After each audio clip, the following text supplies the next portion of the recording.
City planning. You hear about it all the time. Are you going to Planning Commission meeting? What does the planning office say about that? Does the city plan allow for that? But what is it? I'm Brent Bateman, lead attorney in the Office of the Property Rights Ombudsman, and your Luau Land Use host. And I'm Wilf Sommerkorn, the Regional Planning Director for Salt Lake County. We're here to answer the big question, what is planning? When our nation was young and beginning to grow, life was pretty simple and pretty stable. Cities and towns were relatively small and bucolic. Sure, there was growth and change, but it was pretty familiar and not all that fast. History buffs remember this well. The Industrial Revolution. Towns and cities began to change in much faster and in much different ways. It wasn't just homes and farms anymore. Big new business enterprises started showing up, and they needed people, often lots of people, to run them. People needed places to live that were close to the factory, and everything got built close together. These new industries burned lots of wood and coal. There was soot in the air, and waste got dumped in the water around them. Many cities became rather unpleasant places to live, even dangerous. Those who could afford it fled the cities and lived in the nicer, safer countrysides outside of these awful city environments. People started to rethink what they were doing, which led to the City Beautiful movement. Cities needed to become places that people could enjoy living in, more beautiful, pleasant, and safe places. The movement grew, and many cities around the nation established their own City Beautiful commissions and boards, made up of concerned citizens.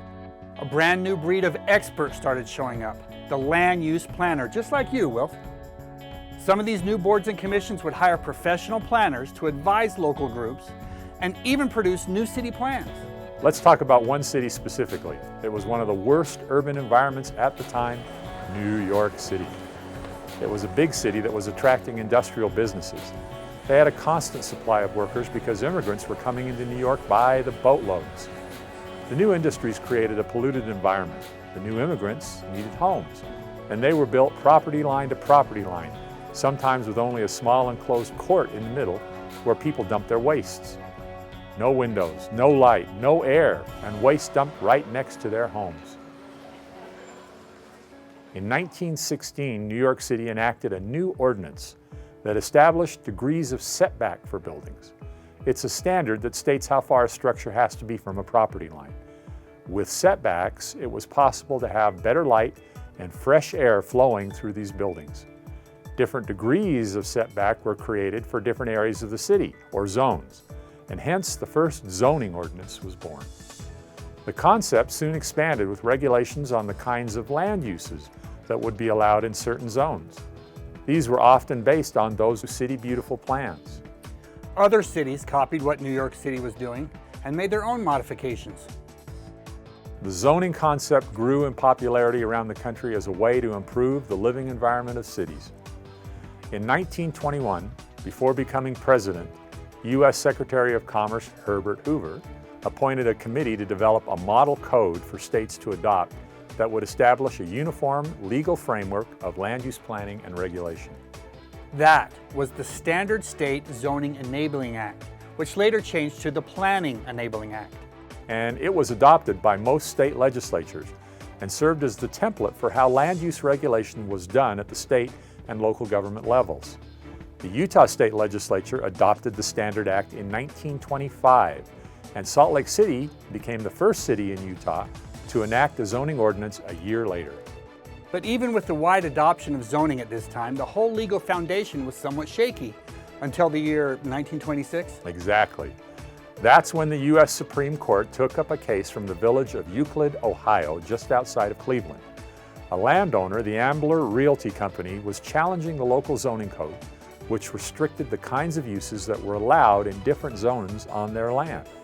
The Supreme Court upheld the zoning concept as a legitimate exercise of the constitutional police power, intended to protect health, safety, and welfare of the village's residents. The concept of zoning and land use regulation and planning was now secure. So, what does that mean for Utah today? We'll have to back up a few years. Wilf? In 1992, the entire state code regarding land use regulation was renamed the Land Use Development and Management Act, the acronym LUDMA that we often hear planners use these days. This act beefed up the concepts of a general plan, and better defined the rules for public notice and public hearings. It also introduced the requirements for designation of a land use authority and an appeal authority. So let's take a look at how local planning and land use regulation is supposed to work under the structure that's been set up in the state code. Every city, town, and county in the state of Utah should have a planning commission. Why a planning commission? It's required if a jurisdiction wants to do any land use regulation. It all has its roots in two things. Remember those city beautiful boards and the commissions we mentioned earlier? That's one. And the other has to do with political reform. That's right. By the late 1800s and early 1900s, there was a lot of citizen disgruntlement with the state of affairs in state and local government. In many cities, it was the people with money and businesses who controlled exactly who got elected and what they did while in office. The same situation existed in state legislatures, which were often controlled by big business interests such as the railroads and the mines. A whole political movement grew out of this situation, called by different names like reformers or progressives. They wanted to take control of elected officials back to the citizens. In fact, because of this movement, actions of elected officials could be challenged and overturned by the citizens themselves. Well, the same concept carried over in land use planning and regulation. The elected officials no longer had all the power. Before they could take any action on land use plans or ordinances, they would be required to get input from an independent group of citizens, the Planning Commission. The concept embodied in the State Enabling Act now existed all around the country. Since planning commissions are so central in local land use planning, it's important to understand their role according to Ludmar. The Planning Commission has two main responsibilities. They have a legislative role, which allows the Commission to recommend policy actions to the elected officials.